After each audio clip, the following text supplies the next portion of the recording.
In front of me is Poco X6 and today I would like to show you how you can connect it to printer.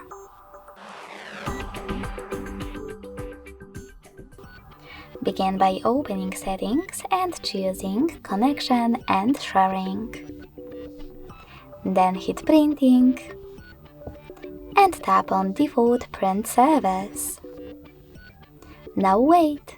Your device is looking for a printer. When it finds one, it will connect to it. To use a different service, disable this one first. Go back. Click on Add Service and install the best one for you. When it's ready, go back to the same settings.